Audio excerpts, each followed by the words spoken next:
Welcome to GTPR news. వార్తలకు ముందుగా headlines. Karimnagar bus స్టేషన్లో మద్యం మత్తులో ఉన్న దినసరి కూలీపై పోలీసులు ప్రతాపం. తీవ్ర గాయాలు కావడంతో ఆసుపత్రికి తరలింపు. పోలీసుల తీరు కలకలం.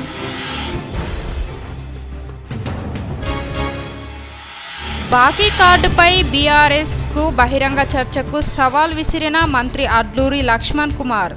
బెస్ట్ అవైలబుల్ స్కూల్ పెండింగ్ ఫీజులు వారం రోజుల్లో 25% చెల్లిస్తామని వెల్లడి.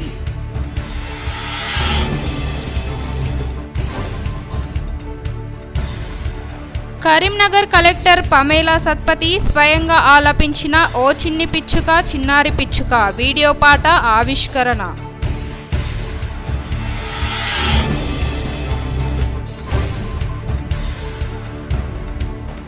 కొండగట్టు అంజన్న సన్నిధిలో విషాదం. కరెంటు షాక్తో గోదావరికనికి చెందిన భక్తురాలు రాజేశ్వరి మృతి.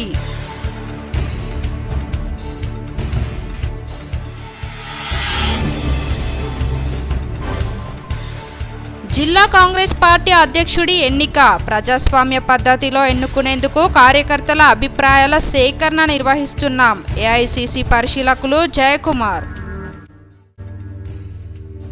కర్నూలు పర్యటనకు వచ్చిన ప్రధాని నరేంద్ర మోదీ శ్రీశైలం క్షేత్రాన్ని దర్శించుకున్నారు. బ్రహ్మరాంబ మల్లికార్జున స్వామి వారికి మోదీ పూజలు చేశారు. మల్లికార్జున స్వామికి పంచామృతాలలో రుద్రాభిషేకం, బ్రహ్మరాంబదేవికి ఖడ్గమాల, కుంకుమార్చన పూజలు చేశారు. పూజల అనంతరం శివాజీ స్ఫూర్తి కేంద్రాన్ని సందర్శించనున్నారు. ఇక్కడి శివాజీ దర్బార్ హాల్, ధాన్య మందిరాలను తిలకించనున్నారు. ప్రధానితో పాటు AP CM Chandrababu, deputy CM Pawan Kalyan Srisailam చేరుకున్నారు. స్వామి అమ్మవార్లను దర్శించుకున్నారు. ప్రముఖ పుణ్యక్షేత్రం కొండగట్టు ఆంజనేయ స్వామి సన్నిధిలో విషాదం నెలకొంది. కరెంట్ షాక్తో భక్తురాలు రాజేశ్వరి మృతి చెందారు. గోదావరికని కళ్యాణ్ నగర్కు చెందిన వృద్ధ భక్తురాలు రాజేశ్వరి కుటుంబ సభ్యులతో కలిసి కొండగట్టు ఆంజనేయ స్వామి దర్శనానికి వచ్చారు. తలనీలాలు సమర్పించే కళ్యాణకట్ట వద్ద కోతులతో కరెంటు వైర్ తెగిపడింది. కోనేరు వద్ద కరెంటు వైర్ తెగిపడడంతో అదే సమయంలో భక్తురాలు రాజేశ్వరి రైలింగ్కు తాకడంతో షాక్ గురయ్యారు. స్పృహ తప్పి పడిపోవడంతో ఆమెను పట్టుకునేందుకు ప్రయత్నించిన మరో మహిళ షాక్కు గురయ్యారు. వెంటనే కుటుంబ సభ్యులు పడిపోయిన స్పృహ తప్పిన వృద్ధురాలు రాజేశ్వరిని జగిత్యాల ఆసుపత్రికి తరలించేలోపే ప్రాణాలు కోల్పోయారు. రాజేశ్వరి కరెంట్ షాక్ గురైన ప్రాంతంలోనే నిన్న ఓ కోతి కూడా కరెంటు షాక్కు గురై మృతి చెందినట్లు స్థానికులు తెలిపారు. నిన్న తెగిపడ్డ కరెంటు వైర్ను సరిచేయడంలో అధికారులు నిర్లక్ష్యంగా వ్యవహరించారని భక్తులు ఆవేదనతో ఆందోళన వ్యక్తం చేశారు.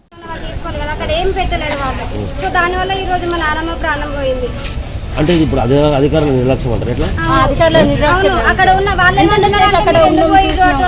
పెద్ద మనిషి కాబట్టి పోయింది. దానికి వాళ్ళు చేసిన దానికి మా వాళ్ళని అంటున్నారు మీరే లేదు అని. అది ఆల్రెడీ కోతి చనిపోయినప్పుడు తెలిసినప్పుడు మీరైనా కనీసం ప్రికాషన్స్ ముందు తీసుకోవాలి కదా. ఇట్లా ఉంది మీరు వెళ్ళకండి, అట్లీస్ట్ అక్కడ ఒక బోర్డు అయినా పెట్టాలి కదా, అట్లా వెళ్ళకండి అనేసి. అట్లా ఏం పెట్టలేదు వాళ్ళు.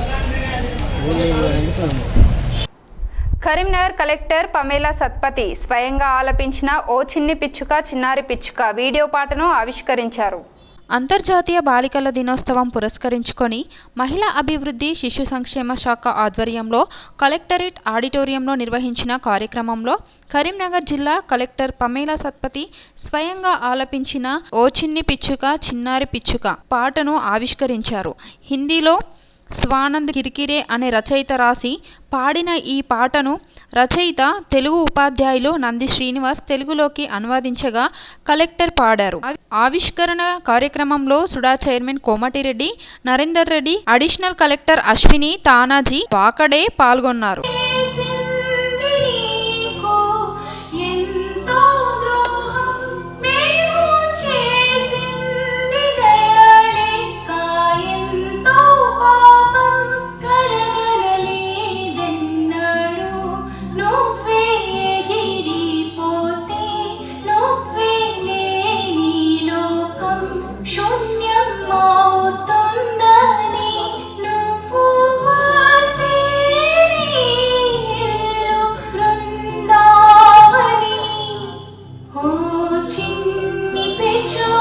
తెలంగాణ ప్రభుత్వానికి సుప్రీంకోర్టులో ఎదురు దెబ్బ తగిలింది.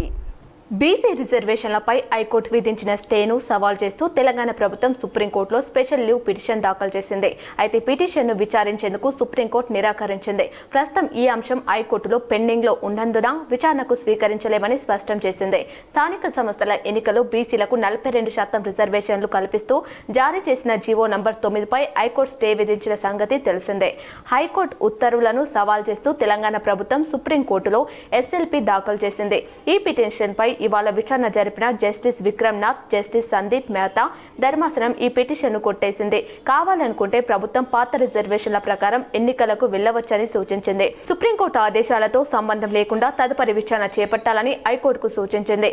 మెరిట్స్ ప్రకారం విచారణ కొనసాగించాలని పేర్కొంది. ప్రభుత్వం తరపున న్యాయవాది అభిషేక్ సింఘ్వి వాదనలు వినిపిస్తూ తెలంగాణలో బీసీ రిజర్వేషన్ల పెంపుపై పార్టీలన్నీ ఏకాభిప్రాయం వ్యక్తం చేశాయన్నారు. తెలంగాణ బీసీ బిల్లులకు రాష్ట్రపతి, గవర్నర్ ఆమోదం ఇవ్వలేదని కోర్టుకు వివరించారు. రిజర్వేషన్లు నిర్ణయించుకునే అధికారం రాష్ట్ర ప్రభుత్వానికి ఉందని, శాస్త్రీయంగా కుల సర్వే నిర్వహించామన్నారు. డేటాబేస్ ఆధారంగా రిజర్వేషన్లు నిర్ణయించుకోవచ్చని ఇందిరా సహాని కేసులో సుప్రీంకోర్టు స్పష్టం చేసిందని, దేశంలో ఎక్కడ లేని విధంగా పకడ్బందీగా సర్వే నిర్వహించామని కోర్టుకు తెలిపారు. గవర్నర్ బిల్లు పెండింగ్లో పెట్టడం వల్ల ఈ పరిస్థితి వచ్చిందని, ఏకాభిప్రాయంతో ఆమోదించిన బిల్లును గవర్నర్ పెండింగ్లో పెట్టారని కోర్టుకు వివరించారు. బిల్లును ఛాలెంజ్ చేయకుండా బిల్లు ద్వారా విడుదల చేసిన జీవోను సవాల్ చేశారని, రిజర్వేషన్లను పెంచుకునే సౌలభ్యం ఇందిరా సహాని జడ్జిమెంట్లో 9 మంది న్యాయమూర్తుల రాజ్యాంగ ధర్మాసనం తీర్పు ఇచ్చిందని గుర్తు చేశారు. సుప్రీంకోర్టు విధించిన ట్రిపుల్ టెస్ట్ కండిషన్ రాష్ట్ర ప్రభుత్వం అమలు చేసిందన్నారు. డెడికేటెడ్ కమిషన్ ద్వారా సర్వే జరిపి అన్ని వర్గాలతో విస్తృత సంప్రదింపులు జరిపి ఎంపరికల్ డేటా సేకరించిందని, కమిషన్ సిఫారసు ప్రకారం రిజర్వేషన్లు నిర్ణయించామన్నారు. కరీంనగర్ బస్ స్టేషన్లో మద్యం మత్తులో ఉన్న దినసరి కూలీ గాయపడడం కలకలం సృష్టిస్తుంది. పోలీసులే కొట్టారని బాధితుడు ఆరోపిస్తున్నాడు. కరీంనగర్ ఆర్టీసీ బస్టాండ్లో మద్యం మత్తులో దినసరి కూలీ వ్యవహరించిన తీరు పోలీసులను ఆగ్రహానికి గురిచేసింది. మద్యం మత్తులో ఉన్న పరకాలకు చెందిన కూలీ పరశురాం బస్టాండ్లో మూత్ర విసర్జన చేయడంతో పోలీసులు తమ ప్రతాపం చూపారు. తీవ్రంగా గాయపడ్డ అతన్ని పోలీస్ స్టేషన్కు, అక్కడి నుంచి ఆసుపత్రికి తరలించారు. పోలీసులు కొట్టడంతో చేతి విరగడమే కాకుండా ఒంటి నిండా గాయాలయ్యాయని బాధితుడు తెలిపారు.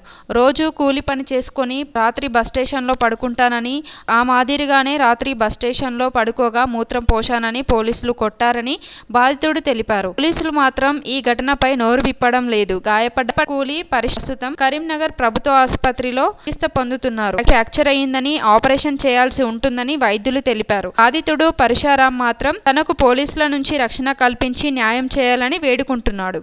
బాకీ కార్డుపై బీఆర్ఎస్ కు మంత్రి అడ్లూరి లక్ష్మణ్ కుమార్ బహిరంగ చర్చకు సవాల్ విసిరారు. బహిరంగ చర్చకు డేట్, సమయం, స్థలం నిర్ణయించండిని స్పష్టం చేశారు. ధర్మపురిలో మీడియాతో మాట్లాడిన అడ్లూరి లక్ష్మణ్ కుమార్ బీఆర్ఎస్ తీరు నేతల వైఖరిపై ఫైర్ అయ్యారు. ఎన్నికల్లో బీఆర్ఎస్ ఇచ్చిన హామీలు, కాంగ్రెస్ ఇచ్చిన హామీల అమలుపై బహిరంగ చర్చకు బీఆర్ఎస్ సిద్ధమా అని ప్రశ్నించారు. సమయం, స్థలం చెప్పండని బీఆర్ఎస్ నాయకులకు సవాల్ విసిరారు. గత ప్రభుత్వంలో ముఖ్యమంత్రి కేసీఆర్ ప్రక్కన దళిత మంత్రి కూర్చున్న దాఖలాలు లేవని, కొప్పుల ఈశ్వర్ మంత్రిగా సీఎం ప్రక్కన కూర్చోబెతే పక్కన కూర్చోమన్న విషయాన్ని గుర్తు చేశారు. ముఖ్యమంత్రి రేవంత్ రెడ్డి మంత్రులను తన కుటుంబ సభ్యులుగా భావిస్తున్నారని తెలిపారు. 100 సంవత్సరాల చరిత్ర కలిగిన కాంగ్రెస్ పార్టీలో చిన్న చిన్న సమస్యలు వచ్చినా వెంటనే సమస్య పోతాయని, చిన్న చిన్న సమస్యలను భూతద్దంలో పెట్టి చూడాల్సిన పని లేదన్నారు.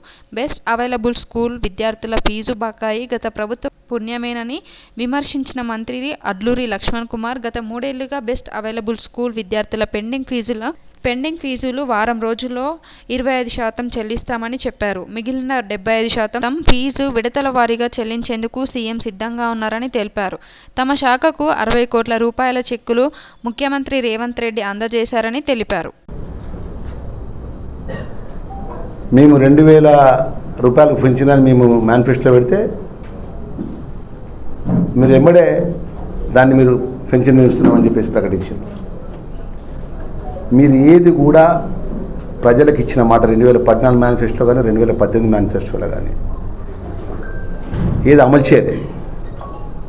మీరు 3 చేసిండ్రు. ఒకటేమో కళ్యాణ లక్ష్మి చేసినారు, ఇప్పుడు షాదీ ముఖర్ కళ్యాణ లక్ష్మి ఒకటి, ఇంకోటి ప్రత్యేకంగా ఈ ప్రాంతానికి సంబంధించినటువంటి సంక్షేమానికి సంబంధించినటువంటి ఇచ్చిన మాట ఏది అమలు చేయలేదు. డబుల్ బెడ్రూమ్ అన్నారు, డబుల్ బెడ్రూమ్ అమలు చేయాలి. ఇంటికో ఉద్యోగం అన్నారు, ఇంటికో ఉద్యోగం ఇవ్వాలి. పేదవాళ్ళకు 3 ఎకరాల భూమి అన్నారు, పేదవాళ్ళకు 3 ఎకరాల భూమి ఇవ్వాలి. ఇక మీరు వచ్చి మేము కాంగ్రెస్ పార్టీ వైఫల్యాలు 20 నెలల్లో పట్టిన వైఫల్యాలు అని చెప్పి మీటింగ్లు పెట్టుకొని మేము ప్రజల వద్ద కాగితం పట్టుకొని పోతాం అంటే ప్రజలు ఎవరు నమ్ముతారని చెప్పి అంటున్నాను. బడ్జెట్ని అప్పచెప్పిన గౌరవ ముఖ్యమంత్రి గారి నేతృత్వంలో ఒకట గౌరవ డిప్యూటీ చీఫ్ మినిస్టర్ గారు, గౌరవ మంత్రివర్గం, ప్రభుత్వం అంతా ఆర్థిక వ్యవస్థను గడిలో పెట్టి 1వ తారీఖు కల్లా ప్రభుత్వ ఉద్యోగాలు జీతాలు వస్తుంది అయితే వాగ్దానం ఇచ్చినాం. 100% ఏదైతే డిగ్రీ కళాశాల కానీ, అదేవిధంగా బస్ డిపో ఏర్పాటు చేసే విషయంలో కానీ, అదేవిధంగా పాలిటెక్నిక్ కళాశాల ఏర్పాటు చేసే విషయంలో కానీ రేపు అతి త్వరలో ఒక 15 రోజుల పాటు ఇంటిగ్రేట్. కరీంనగర్ జిల్లాలో ట్రాక్టర్ బోల్తా పడింది. దీంతో ట్రాక్టర్ డ్రైవర్ మృతి చెందాడు. వివరాలు ఇలా ఉన్నాయి. కరీంనగర్ జిల్లా హుజురాబాద్ మండలం రాంపూర్ గ్రామ సమీపంలో వరంగల్ కరీంనగర్ బైపాస్ రోడ్డు వద్ద ప్రమాదం జరిగింది. జమ్మికుంట మండలం విలాసాగర్ నుండి హుజురాబాద్ మండలం పెద్దపాపయ్యపల్లి గ్రామానికి ఇసుక లోడ్ తీసుకెళ్లి తిరిగి వస్తుండగా ట్రాక్టర్ అదుపు తప్పి బోల్తా పడింది. దీంతో ట్రాక్టర్ డ్రైవర్ రంగాపూర్ గ్రామానికి చెందిన చింటూ అక్కడికక్కడే మృతి చెందాడు. సంఘటన స్థలానికి చేరుకున్న పోలీసులు విచారిస్తున్నారు. సంఘటన్ సృజన్ అభియాన్ కార్యక్రమం ద్వారా కాంగ్రెస్ పార్టీ జిల్లా అధ్యక్షులతో పాటు నియోజకవర్గ మండల వార్డు అధ్యక్షులను అందరి అభిప్రాయాల మేరకు ఎన్నుకుంటామని ఏఐసిసి పరిశీలకుడు హంగల్ ఎమ్మెల్యే మన్నె శ్రీనివాస్ అన్నారు. కరీంనగర్ జిల్లా హుజురాబాద్ పట్టణంలోని ప్రతాప సాయి గార్డెన్లో కాంగ్రెస్ పార్టీ ఆధ్వర్యంలో నిర్వహించిన సంఘటన్ సృజన్ అభియాన్ కార్యక్రమానికి ఏఐసిసి పరిశీలకులు మన్నె శ్రీనివాస్, పిసిసి పరిశీలకులు చిట్ల సత్యనారాయణ, మాడియం బాలకృష్ణ, కాంగ్రెస్ పార్టీ నియోజకవర్గ ఇన్ఛార్జ్ ప్రణవ్ బాబు, వెలిచాల రాజేందర్, కాంగ్రెస్ పార్టీ నాయకులు, కార్యకర్తలు పాల్గొన్నారు. దేశంలో ఈ కార్యక్రమం 5 రాష్ట్రాల్లో ప్రవేశపెట్టామని, ఇప్పుడు తెలంగాణ రాష్ట్రంలోని అన్ని జిల్లాలలో ఈ కార్యక్రమం ద్వారా నాయకులను ఎన్నుకోవడానికి జిల్లాలలో పరిశీలకులు పర్యటిస్తున్నారని, కాంగ్రెస్ పార్టీలో ప్రజల మధ్యలో ఉండే సమర్థమైన నాయకులు ఉండాలన్నదే ఈ కార్యక్రమం ముఖ్య ఉద్దేశమని అన్నారు. अपने जिला अध्यक्ष को खुद चुने और ये प्रयास इस देश में अभी 4-5 स्टेट्स में बहुत ही सक्सेसफुली कंप्लीट होके आज दक्षिण भारत के तेलंगाना में ये पहला शुरू हुआ है. मेरे जैसे काफी लोग ऑब्जर्वर्स बन के हर डिस्ट्रिक्ट 2 डिस्ट्रिक्ट में काम कर रहे हैं, लोगों से मिल रहे हैं, उनका अभिप्राय ले रहे हैं, उनका सहमत ले रहे हैं, उनका चॉइस ले रहे हैं. और कांग्रेस पार्टी इस नए बदलाव को सबको साथ लेके चलने का काम करने की एक बड़ी प्रोग्राम बना रही है. మెట్పల్లి మండలం మెట్ల చిట్టాపూర్ గ్రామంలో వివాహిత అనుమానాస్పదంగా మృతి చెందింది. వివరాలు ఈ విధంగా ఉన్నాయి. జగిత్యాల జిల్లా మెట్పల్లి మండలం మెట్ల చిట్టాపూర్ గ్రామంలో వివాహిత అనుమానాస్పద మృతి చెందారు. సంవత్సరం కిందట అదే గ్రామానికి చెందిన ఎక్కల్దేవి రవి అనే యువకుని ప్రేమించి పెళ్లి చేసుకున్న ఎర్ర మాధురి నిన్న రాత్రి అత్తగారి ఇంట్లో అనుమానాస్పదంగా మృతురాలి తల్లి తండ్రికి తెలియకుండా మృతదేహాన్ని మెట్పల్లి ప్రభుత్వ ఆసుపత్రికి తరలించడంతో అనుమానం చేసుకున్నవాడే కడతేర్చాడు అని అనుమానం వ్యక్తం చేస్తున్న మృతురాలి తల్లి తండ్రి 2 నెలల కిందటే చేయిపై గాయం చేసిన భర్త ఎక్కల్దేవి రవి రాఖీ పౌర్ణమి రోజు భార్యాభర్తల మధ్య గొడవతో పుట్టింటికి వచ్చిన మాధురి మళ్ళీ మాయమాటలు చెప్పి కొద్ది రోజుల క్రితమే తన కూతురు మాధురిని రవి తీసుకెళ్లాడంటూ తల్లిదండ్రులు భర్త రవి తన కూతుర్ని చంపి ఆత్మహత్యగా చెప్తున్నాడని మృతురాలి కుటుంబ సభ్యులు ఆరోపించారు. చంపినాడు, అడి జైలు పోవాలా, అడి కఠినం కావాలా, అత్త రావాలా, మామ రావాలా, ఆడబిడ్డ అందరినీ జైలు వేయండి, మీకు 10,000 దండము. చెప్పలేడు, చేయలేడు అసలుకే. మరి మేము కన్నప్పుడు మాకు తల్లిదండ్రులు కొంచెం మన బాధ్యత చెప్పాలా. మీ అమ్మాయికి చనిపోయింది, మరి ఎంత తీసుకొచ్చి టార్చర్ పెట్టి ఇక్కడ హాస్పిటల్ ఎందుకు ఉంచినావు? మేము కన్నోళ్ళము 20 ఏళ్ళు కానీ సాదుకున్నాము, మమ్మల్ని ఇంత ఇబ్బంది ఎందుకు పెట్టిండు, ఎంత టార్చర్ పెట్టిండు? మేము కన్నోళ్ళం కామా? నువ్వు వేసింది నువ్వు అనవా తీసుకొచ్చి పోలీస్ స్టేషన్లో పెట్టి నువ్వు హాస్పిటల్లో పెడతావు అన్న బిడ్డని. కరీంనగర్లో మెటా ఫండ్ సూత్రధారిని పోలీసులు గుట్టురట్టు చేశారు. హైదరాబాద్కు చెందిన వరాల లోకేశ్వరరావును పోలీసులు అరెస్టు చేశారు. వివరాలు ఇలా ఉన్నాయి. కరీంనగర్లో ఏర్పాటు చేసిన విలేకరుల సమావేశంలో సిపి గౌస్ ఆలం నేతృత్వంలో అరెస్ట్ అయిన లోకేశ్వరరావును చూపించి వివరాలు వెల్లడించారు. అతని నుంచి BMW కారు, మొబైల్ ఫోన్ స్వాధీనం చేసుకున్నారు. 2 లక్షల లాభం ఇస్తామని అనేక మంది నుంచి డబ్బులు వసూలు చేసి మోసం చేశారని సిపి తెలిపారు. 450 మంది నుంచి దాదాపు 30 కోట్ల వరకు వసూలు చేసినట్లు విచారణలో తేలిందని, ఇప్పటికే కరీంనగర్ పోలీస్ కమిషనరేట్ పరిధిలో 2 కేసులు నమోదు చేశామని తెలిపారు. మెటా ఫండ్ మోసం కేసులో ఇప్పటికే మాజీ కార్పొరేటర్ సతీష్తో పాటు 6గురిని అరెస్టు చేశామని చెప్పారు. జగిత్యాల జిల్లాలో 3 అరెస్ట్ అయ్యారని తెలిపారు. ఆన్లైన్ ద్వారా అధిక లాభాలు వస్తాయని చెబితే నమ్మి మోసపోవద్దని, అలాంటి ప్రచారం ఎవరైనా చేస్తే పోలీసులకు సమాచారం ఇవ్వాలని సిపి గౌస్ ఆలం కోరారు. మెడికల్ ఫీల్డ్ కాబట్టి అతనికి టాబ్లెట్స్ గురించి నాలెడ్జ్ ఉంది. ఇనిషియల్ గా ఫస్ట్ అటెంప్ట్ లో they purchased 15 Viagra tablets through A5 and A6 and BP tablets also. These are tablets which is generally prescribed for high BP patients. కానీ ఎక్కువ తీసుకుంటే it becomes lethal for the body. So what they did, first attempt లో Viagra tablets and BP tablets అది mix చేసి crush చేసి ఒక vegetable కర్రీలో పెట్టారు. బట్ అప్పుడు deceased was in normal condition, he was not in intoxicated condition కాబట్టి curry నుంచి బ్యాడ్ స్మెల్ వచ్చింది కాబట్టి తినలేదు. సో ఈ ఫస్ట్ అటెంప్ట్ ఫెయిల్ అయింది. This incident happen 1 month before the death of the deceased. మళ్ళీ 1 month తర్వాత again A1 tried to commit murder. సో దీనికోసం మళ్ళీ A3 శివకృష్ణ అడ్వైస్ తీసుకొని ఏ టాబ్లెట్ ఇవ్వాలి ఈసారి. He suggested Telmikind H80 tablet. Telmikind H80 tablet same BP tablet. ఇది ఎక్కువ ఇస్తే chances of death is more. దీనివల్ల ఈ సజెషన్ వల్ల ఈమె A5 and A6కి అన్నారు that I want this tablet. Through A5 and A6 Sandhya and her husband Devadas ఈ టాబ్లెట్ తీసుకున్నారు. మనకి ఏ మెడికల్ షాప్ నుంచి తీసుకున్నారు అండ్ పేమెంట్. జిల్లా కాంగ్రెస్ పార్టీ అధ్యక్షుడి ఎన్నిక ప్రజాస్వామ్య పద్ధతిలో ఎన్నుకునేందుకు కార్యకర్తల అభిప్రాయాల సేకరణ నిర్వహిస్తున్నామని ఏఐసిసి పరిశీలకులు జయకుమార్ తెలిపారు.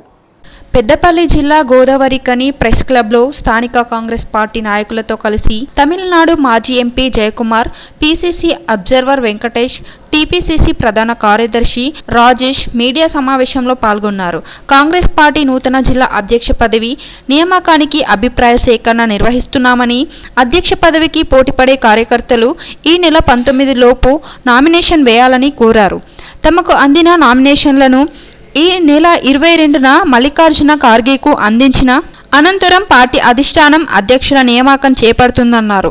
రామగుండం పారిశ్రామిక ప్రాంతంలో విమానాశ్రయం కోసం కేంద్ర రాష్ట్ర ప్రభుత్వాలు భూ సర్వే నిర్వహించడం శుభ పరిణామమని, కేంద్ర ప్రభుత్వానికి కాంగ్రెస్ పార్టీ పక్షాన ధన్యవాదాలు తెలుపుతున్నామన్నారు. జిల్లాలో పార్టీని మరింత బలోపేతం చేసేందుకు ప్రతి ఒక్కరూ కృషి చేయాలని కార్యకర్తలకు జయకుమార్ పిలుపునిచ్చారు. Feasibility study work has been commenced with the Airport Authority of India, and you will be getting an airport at least in another 1.5 years to 2 years. There will be an airport in Bedapalli, and Nizamabad is also getting an airport, I think, and 2 more airport, 4 airport, thanks to Mr.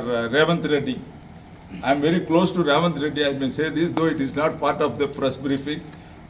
My seat number in the last parliament was 346.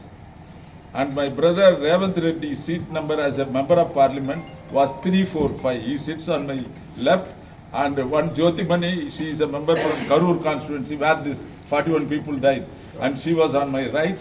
So I was sitting between a great gentleman and a lady, and I worked with Revanth Reddy there itself. We are good friends. So he is doing extremely well. I am happy that he became the chief.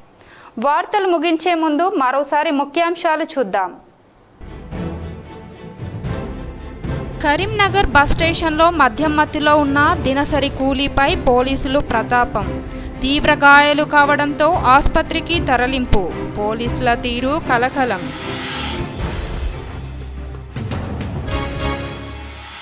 బాకీ కార్డుపై బీఆర్ఎస్కు బహిరంగ చర్చకు సవాల్ విసిరిన మంత్రి Adluri Laxman Kumar. Best available school pending ఫీజులు వారం రోజుల్లో 25% చెల్లిస్తామని వెల్లడి.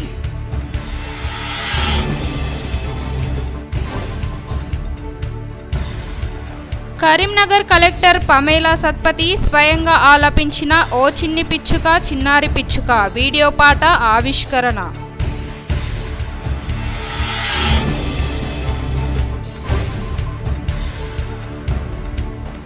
కొండగట్టు అంజన్న సన్నిధిలో విషాదం. కరెంటు షాక్తో గోదావరికనికి చెందిన భక్తురాలు రాజేశ్వరి మృతి.